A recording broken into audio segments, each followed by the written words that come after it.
Трошки перед вечором вогонь дуже гарно виглядає біля річки. А ми будемо чайок попивати з пані Оленою.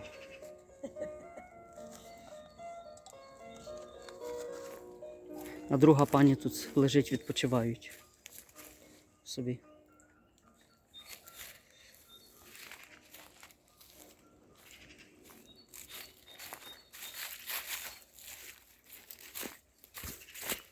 А річка спокійна і незалежно від часу дня.